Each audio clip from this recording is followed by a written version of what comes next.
I'm Mike Hogue, and it's February here at Lily House Forest Gardens in Kalamazoo.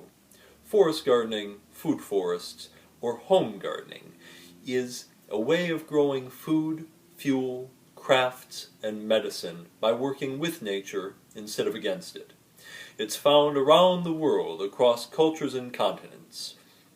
It was practiced by our earliest human ancestors, and it's still alive today. It's a key link to our past, but it could also be the way to a more just and sustainable future. In the permaculture community, food forests are usually defined by their basic architecture and characteristics. For example, unlike conventional farming or gardening, which takes place on just one layer, think of a cornfield, for example, forest gardens are multi-layer, starting with a canopy of tree crops high overhead, like fruits or nuts, and continuing down to an understory of bushes, herbs, and vegetables. Different authors like to recommend different numbers of layers, from as few as 5 to as many as 16 or more. But in my opinion, I think the simpler systems of 5 to 7 layers are great for beginners, while more layers provide even more tools for more advanced, diverse, and productive systems. And if you're going to grow crops on many layers, that implies a second key feature of forest gardens. They're polycultures of many different kinds of plants instead of monocultures of just one plant. Think of that cornfield again. When it comes to forest gardening, the most common form of polyculture is the guild, which is like a team of companion plants that work together to mimic a natural ecosystem. Later in this series, we'll go into a lot more detail about guilds. A third architectural feature of forest gardens is that they're optimized to the climate conditions. For example, in the tropics, where shade can help cool and shelter the crops, food forests traditionally have a dense, protective overstory of tree crops. In cooler climates where the sun is less intense, we can place taller trees to the north and shorter trees to the south, so that everything can get the right amount of sun that it needs. Shade-loving plants can go in the understory of the taller trees, and sun-loving plants can move to the south. This is usually called a sun trap design because it helps create a nice warm microclimate and shelter plants in the cold of the winter.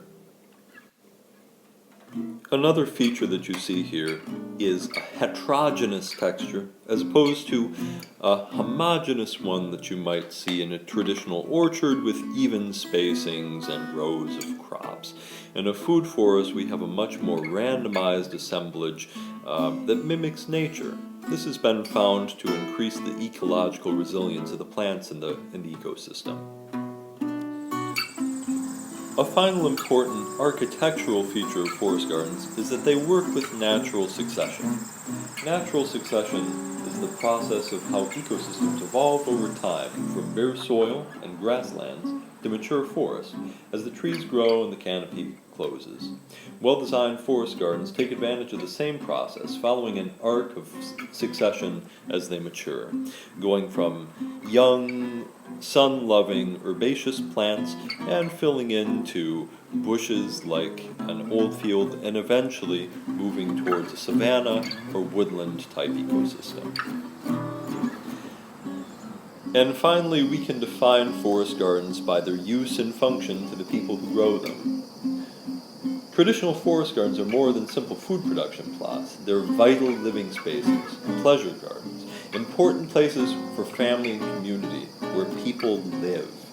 They're often inseparable from culture, religious traditions, and rites of passage. In my opinion, the best forest gardens today emulate that as well. Forest gardens are also multi-use. They can grow food, medicine, fuel, and materials for crafts and building. And finally, forest gardens are high diversity. These diverse systems provide a backstop against habitat and ecosystem loss caused by industrial agriculture. More importantly, this diversity has been found to confer increased resilience to disease and pest problems in the garden, to each member of an ecosystem. This is one of the key features that makes forest gardens the easiest way to grow food. Many modern experts recommend starting with around 30 species at least. So now you know the key architectural, form, and function features that define forest gardening. That's all for today. Thank you for watching. Please visit www.lilyhouse.blogspot.com to sign up for more informational videos about forest gardening so that I can help you to build your own forest garden. Thanks.